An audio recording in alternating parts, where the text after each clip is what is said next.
Happy morning kids. Now we are going to watch grade 5 English revision session supplementary 2 and this session also contains a small test for you. Okay, before going to class we will learn some new things. Genders of nouns. பெயர் சொற்களோட பாலினங்கள். Masculine genderனா ஆண்பால், feminine genderனா பெண்பால். So dragனா என்ன? ஆண் வாத்து. So அதோட feminine gender என்ன? டக். ட்ராக்கோட spelling DRAKE track. டக்னா பெண் வாத்து. ஸோ ட்ராக், டக். ஓகே. தென் ஆண் தேனிக்கு என்ன வேர்டு? ட்ரோன். DRONE drone. பெண் தேனிக்கு BEE ஓகே. தென் பேரன். பேரன்னா குறுநில மன்னன். அதாவது அந்த காலத்தில் சின்ன பரப்பளவில் இருக்கிற நிலத்தை ஆண்ட மன்னனை பேரன் அப்படின்னு சொல்லுவோம். BARON பேரன். பேரனஸ்னால் குறுநில அரசியை சொல்லுவோம். பேரனஸ். ஓகே. BARONESS. ஸோ நம்ம இன்னைக்கு 3 நியூ வேர்ட்ஸ் லேர்ன் பண்ணிக்கிட்டோம். என்னென்னு பார்க்கலாமா? ட்ரேக்னா ஆண் வாத்து. டக் பெண் வாத்து.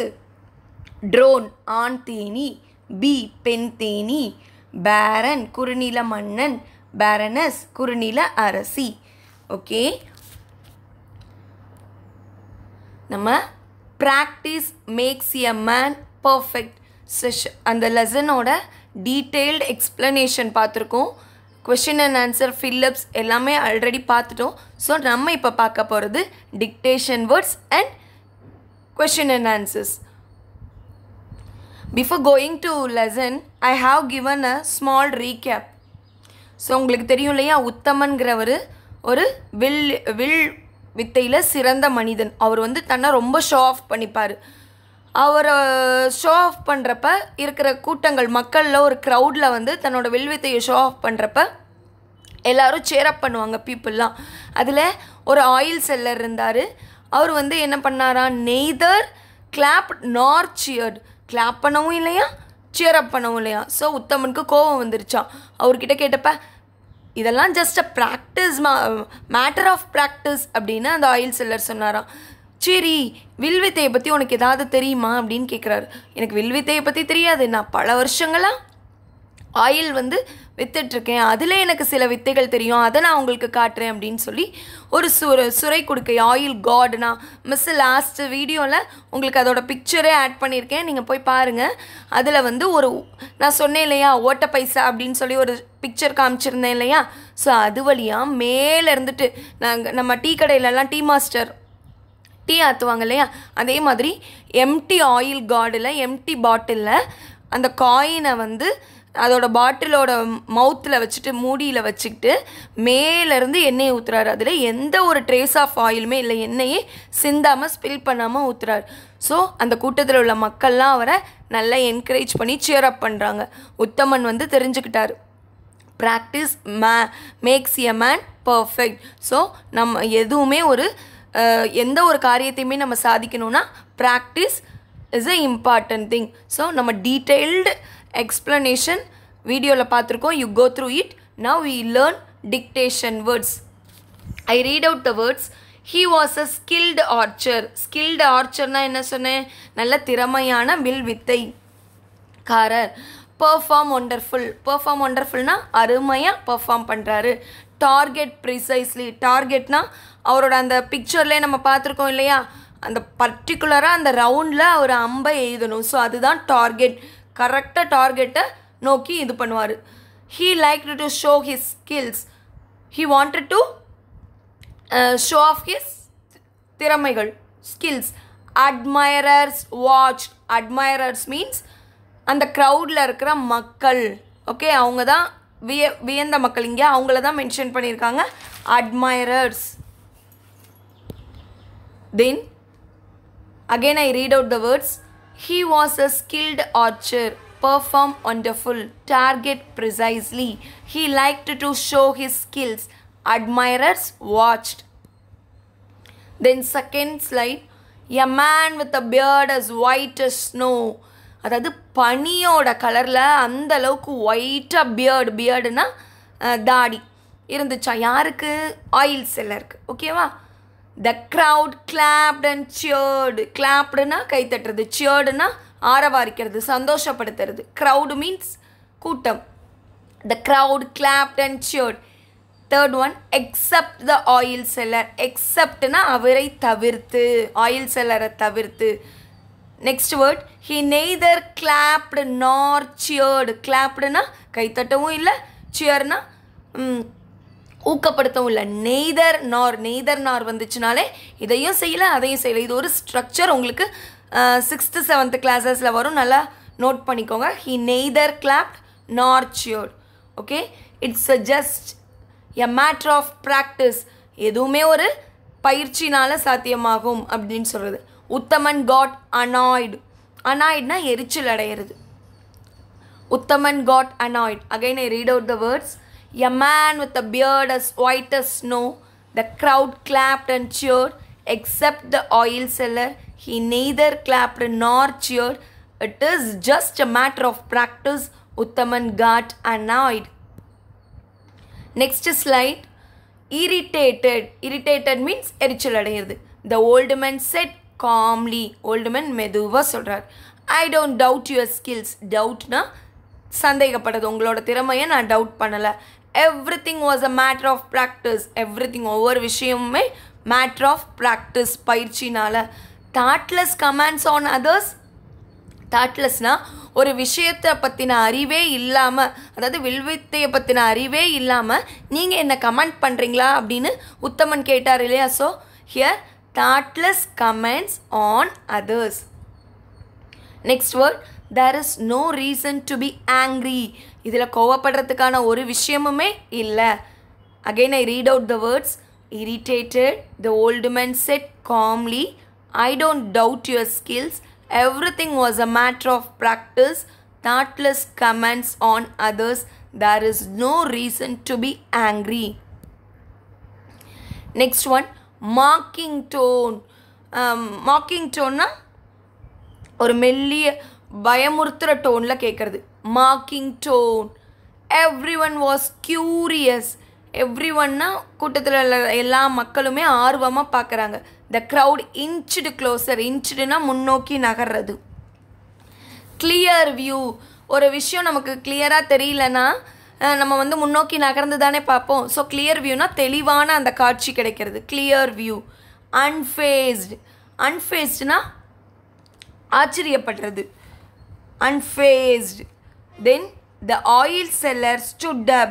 The oil seller stood up means எந்திரிச்சு நிற்கிறாரு. ஆயில் செல்லர் எந்திரிச்சு நிற்கிறாரு. எதுக்காக? அவரோட திறமையை ஷோ ஆஃப் பண்ண. Take some oil in his ladle. லேடில்னா கரண்டி. அதில் சில ஆயிலை எடுத்துக்கிட்டாரு. Then from the height he poured. From the height ரொம்ப உயரத்துலேருந்து ஹீ போர்டு. POURED. போர்டுனா ஊற்றுறது. என்ன ஊற்றுறாரு? ஆயிலை ஊற்றுறாரு. Okay, then again I read out the words. Marking tone. Every one was curious. The crowd inched closer. Clear view. Unfazed. The oil seller stood up. Take some oil in his லேடில். From the height he poured. Okay, இதில் கஷ்டமான வேர்ட்ஸ்க்கு மட்டும் meaning again சொல்கிறேன், listen பண்ணிக்கோங்க. மாக்டு means கேலி செய்கிறது. MOCKED. கேலி செய்கிறது, மாக்டு. Okay, அன்ஃபேஸ்டு. அன்ஃபேஸ்ட்னா கலக்கம் அடைகிறது. ஓகேவா? Then the oil seller had finished filling the gourd. அவர் வந்து ஃபினிஷ்னா அந்த காடை நிரப்பிட்டார் ஆயில்னால். காட்னா அந்த வாட்டர் கேன் மாதிரி இருக்கிற குடுவை. He lifted the coin. லிஃப்டட்னா அந்த காயினை பிளேஸ் பண்ணுறது. That the coin did not have any trace of oil. அந்த காயினை எடுத்து பார்த்தப்ப அதில் ஆயிலோட அந்த ஒரு கொஞ்சம் கூட ட்ரேஸே இல்லை. ஆயில் ஊற்றுனதுக்கான அடையாளமே இல்லை. Shocked to silence. ஷாக்டுனா அதிர்ச்சி ஆகிறது. அப்படியே அமைதியாக இருக்குது அந்த க்ரௌடே. One person in the crowd burst. ஒரு பர்சன் அந்த க்ரௌடில் என்ன பண்ணுறாரு? சத்தமாக loud cheer. Loud cheer means cheer up பண்ணுறது. நீங்கள் இப்போ காம்படிஷன்லலாம் மற்ற பாய்ஸை வந்து சியரப் பண்ணுவீங்க இல்லையா? So like that manor One person in the crowd burst loud cheer. Nothing special. ஒன்றுமே ஸ்பெஷல் கிடையாது. You have taught me something. நீங்கள் எனக்கு சில விஷயங்களை கற்றுக் கொடுத்துருக்கீங்க. Again I read out the words. The oil seller had finished filling the gourd. He lifted the coin. That the coin did not have any trace of oil. Shocked to silence, one person in the crowd burst loud cheer. Nothing special. You have taught me something. Answer the following. Who was Uttaman? Answer. Uttaman was a skilled archer. அவர் ஒரு நல்ல திறமையான வில்லாடி and could perform wonderful feats of archery. So ஆர்ச்சரியில் அவரோட திறமைகளை perform பண்ணுவார். ஓகேவா? ஃபீட்ஸ்னால் சாதனை. வில்வித்தையில் நிறைய சாதனைகளை அவர் பண்ணியிருக்காரு. Okay. Uthaman was a skilled archer and good perform wonderful feats of archery. இங்கே ஃபீட்ஸோட spelling FEATS. FEATS. You have change that. FEATS. Feats. Second question. What did the archer want to show to the crowd? அவர் க்ரௌடுக்கு என்னத்தை show off பண்ண விரும்பினார்? He liked to show his skills for the crowd to admire. அந்த க்ரௌடில் இருக்கிறவங்க சந்தோஷம் பண்ணணும், தன்னை பாராட்டணும், ரசிக்கணும் அப்படிங்கிறதுக்காக அவரோட திறமைகளெல்லாம் காட்டினார். He liked to show his skills for the crowd to admire. Third question. why did Uthaman become angry with the old man? ஏன் வந்து ஓல்டு மேனை பார்த்து ஆங்க்ரி ஆனார் உத்தமன்? கோபப்பட்டார். he became angry. அவர் கோபம் அடைஞ்சார். because ஏனெனில் the crowd clapped and cheered for him except the old man. அந்த கூட்டத்தில் உள்ள எல்லா மக்களும் உத்தமனை கிளாப் பண்ணாங்க, சியர் அப் பண்ணாங்க. But old man cheer up பண்ணாரா? நோ. ஸோ அதனால தான் உத்தமன் கோபம் அடைஞ்சார். he became angry because the crowd clapped and cheered for him except the old man. exceptனா அவரை தவிர. what did the oil seller perform? Oil seller என்ன perform பண்ணார்? he poured the oil. போர்டுனா ஊற்றுறது, ஆயிலை ஊற்றுறாரு. From the height into gourds. எதுலேருந்து? உயரத்துலேருந்து. From the height into gourds. காட்ஸ்னால் என்ன சொன்னேன்? அந்த சுரை குடிக்கை மாதிரி இருக்கிற வாட்டர் கேன் மாதிரி இருக்கிற ஒரு oil can. Through the hole. எந்த ஹோல் வழியாக? அந்த காயினோட ஹோல் வழியாக. ஓகேயா? Through the hole in the coin without any trace of oil. ஆயிலே ஒட்டாமல், அந்த காயிலில் ஆயிலே ஒட்டாமல் கரெக்டாக அந்த ஹோலில் ஊற்றுனாரு. So again I read out the question and answer. What did oil seller perform? He poured the oil from the height into gods through the hole in the coin without any trace of oil. He poured the oil from the height into gods through the hole in the coin without any trace of oil. What lesson learnt by Uttaman? Fifth question. What lesson learnt by Uttaman? உத்தமன் என்ன lesson learn பண்ணிக்கிட்டாரு அந்த oil செல்லர்கிட்ட இருந்து? Continuous practice. கண்டினியூவஸ்னால் தொடர்ந்த. Practice means பயிற்சி. தொடர்ந்த பயிற்சி எதை உருவாக்கும்? Perfection. Perfection அவங்களுக்கு தெரியும் இல்லையா? ஒழுங்காக சரியான முறையில் இருக்கிறது. So the answer is continuous practice makes perfection. Okay. Then look at the picture. It is a big tree. No, it is a huge tree. You both are correct. So இங்கே ஒரு கேர்ளும் பாயும் இருக்காங்க. அவங்க அப்பா கிட்ட சொல்கிறா girl, it is a big tree அப்படின்னு சொல்கிறா. அதுக்கு அந்த பையன் சொல்கிறான், no it is a huge tree அப்படின்னு சொல்கிறான். அந்த வேர்ட்ஸை நல்லா லிசன் பண்ணுங்கள். Big, huge. அப்பா சொல்கிறாரு, யூ போத் ஆர் கரெக்ட். நீங்கள் ரெண்டு பேரும் சொல்கிறது கரெக்ட். இப்போ நம்ம ஒரு அந்த கேர்ள் என்ன சொல்கிறா? இது ஒரு பெரிய மரம்னு சொல்கிறான். இந்த பையன் என்ன சொல்கிறான்? No it is a huge, மிகப்பெரிய மரம் அப்படின்னு சொல்கிறான். So as a father sets the words big and huge have similar meaning. சிமிலர்னால் ஒரே மாதிரி மீனிங். நம்ம படிச்சிருக்கோம் இல்லையா சினானிம்ஸில்? Similar meaning. இங்கிலீஷில் ஒரு மீனிங்க்கே 6 or more வேர்ட்ஸ் இருக்கும். ஓகேயா? ஒரே பொருளை தரக்கூடிய பல வார்த்தைகள், அதை தான் நம்ம சிமிலர் வேர்ட்ஸ், synonyms அப்படின்னு சொல்கிறோம். there are many words that have the same meaning. நிறைய வேர்ட்ஸ் இருக்குது, அதுக்கு ஒரே அர்த்தம் இருக்குது. Example, angry, furious. ஆங்க்ரினா என்ன? கோபம். ஃபியூரியஸ்னாலும் same meaning, very angry. Then next word happy. Happy, joy. ஹாப்பினாலும் சந்தோஷம், ஜாய்னாலும் மகிழ்ச்சி. ஓகேயா? கட், சாப். கட்னா காயை கட் பண்ணுறது, சாப்பிங்னாலும் கட்டிங் தான். ஸ்லிம், தின். ஸ்லிம்னாலும் ஒல்லி, தின்னுனாலும் ஒல்லி. நம்ம இந்த வேர்ட்ஸ் எல்லாம் எக்ஸசைஸில் பார்த்துருக்கோம் இல்லையா? You look very slim, you look very thin அப்படின்னு சொல்லலாம். I cut the vegetables, I chop the vegetables. I feel happy, I feel joy. I am angry, I am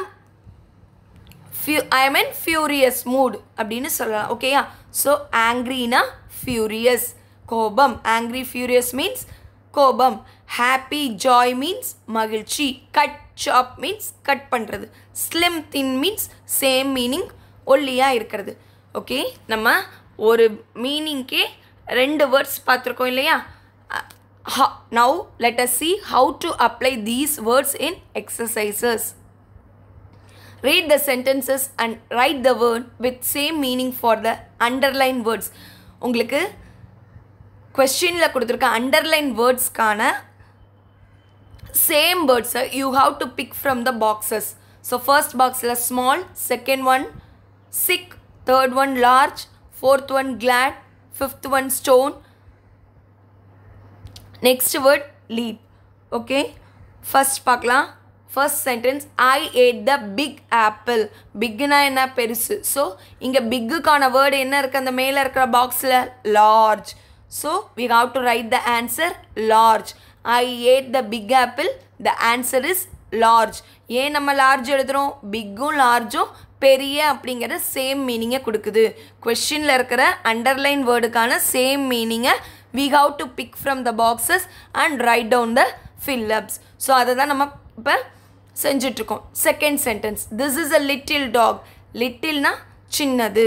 so அதுக்கு தகுந்த மாதிரியான பாக்ஸில் இருக்கிற வேர்டு என்ன சேம் மீனிங் தரது? Small. So the answer is small. This is a little dog, small. I threw a rock in the lake. நான் ராக்னா கல், லேக்கில் போட்டேன். லேக்னா என்ன? ஏரி. ஸோ கல் அப்படிங்கிறதுக்கான இன்னொரு வேர்டு என்ன? ஸ்டோன் இல்லையா? So I threw a rock in the lake. Same meaning தர word stone. Stone is the answer. I am so happy. ஹாப்பிக்கு நம்ம ஏற்கனவே என்ன வேர்டு பார்த்துருக்கோம்? ஜாய் பார்த்துருக்கோம். ஸோ அகெயின் இன்னொரு வேர்டு இருக்குது, glad. GLAD, glad. Happy, glad. அந்த வேர்ட்ஸை மட்டும் மிஸ் ரிப்பீட் பண்ணுறேன். Listen carefully. Big, large. Little, small. rock, stone. Happy, glad. Okay, next, circle the differences between the following pictures. நம்ம சிறுவர் மலர் அந்த தினத்தந்தி இந்த மாதிரி பேப்பர்லலாம் 2 படம் கொடுத்து இதற்குள்ள டிஃப்ரென்ஸை பிக் அவுட் பண்ணுங்கன்னு சொல்லுவாங்க. நம்ம ஈகராக செய்வோம் இல்லையா? ஸோ அதே மாதிரி let us do this exercise. Look at these 2 pictures. In first picture பாருங்கள், செகண்ட் பிக்சரில் என்ன? சன் வந்து ரொம்ப சேடாக இருக்கிறாரு இல்லையா? ஃபர்ஸ்ட் பிக்சரில் எப்படி இருக்காரு? the sun is happy. In second picture the sun is sad, ரொம்ப வருத்தமாக இருக்காங்க. the tree is tall. First பிக்சரில் ட்ரீ எப்படி இருக்குது? பெருசாக இருக்குது. the second pictureல ட்ரீ எப்படி இருக்குது? the tree is short, சின்னதாக இருக்குது. தேர்ட் பிக்சரில் ஃபர்ஸ்ட் பிக்சரில் பாருங்கள், the pond is full of water. பாண்டுனா குளம், அந்த குளத்தில் full of water இருக்கு இல்லையா? செகண்ட் பிக்சரில் வாட்டரே இல்லை, ட்ரையாக இருக்குது, எம்டியாக இருக்குது, காலியாக இருக்குது. ஸோ அதை எப்படி சொல்லலாம்? the pond is empty. ஓகேயா? ஸோ ஃபர்ஸ்ட் பிக்சரில் இருக்கும், செகண்ட் பிக்சர்லையும் ஆப்போசிட் இருக்கு இல்லையா? டிஃப்ரென்சஸ் இருக்கு இல்லையா? அதை எந்த வேர்டில் மென்ஷன் பண்ணியிருக்கோம்? Happy, sad. Tall, short. Full, empty. Now we look at the exercises. Fill in the blanks with correct opposites. Oppositesனா உங்களுக்கு தெரியும்ல, எதிர்ச்சொல்கள். First picture, is this bottle empty? The bottle empty-ஆ இருக்கா? So இல்லை. No, it is full. பாட்டிலில் ஃபுல்லாக தண்ணி இருக்குது. So எம்டிக்கான opposite word என்ன? full. Okay, second question, is this a small tree? இந்த tree small tree-ஆ? No, it is huge. HUGE, huge-னா பெரிய பெரிய tree. Okay, third sentence, is he standing on the top? அந்த பையன் பாருங்கள், அந்த லேடரில் எப்படி நின்றுட்டுருக்கான்? டாப்பில் இருக்கானா கீழே இருக்கானா? கீழே இருக்கான். So bottom. The answer is bottom. No, he is at bottom. So டாப்கான opposite word bottom. Is this a dark room? No, it is a bright. நல்ல ஒளி வீசக்கூடிய வெளிச்சமாக இருக்கக்கூடிய ஒரு room. Again I read out the opposites words. You listen carefully. Empty, full. Small, huge. Top, bottom. Dark, bright. Now the session for you. Okay? Test session. Dictation words. I read out the dictation words. You have to write down in the test note. First one, he was a skilled archer. He was a skilled archer. Number 2, target precisely. Target precisely. Number 3, admirers watched. Admirers watched. Number 4, except the oil seller. Except the oil seller. Number 5, Uttaman got annoyed. Uttaman got annoyed. Number 6, thoughtless commands on others. Thoughtless commands on others. Number 7, a mocking tone. A mocking tone. Number 8, from the height he poured the oil. From the height he poured the oil. Number 9, he lifted the coin. He lifted the coin. Number 10, you have taught me something. You have taught me something. Answer the following questions. Number 1, who was Uttaman? Number 2, what did the author want to show to the crowd? Number 3, what was the lesson learnt by Uttaman? Okay, next exercise, read the sentences and write the word with same meanings for the underline words. So underline words kana same meaning thara words. So you have to pick from the boxes and write down in the fill-ups. Then fill in the blanks with correct opposites. You have to write the correct opposite meanings in the fill-ups. Thank you for listening, students.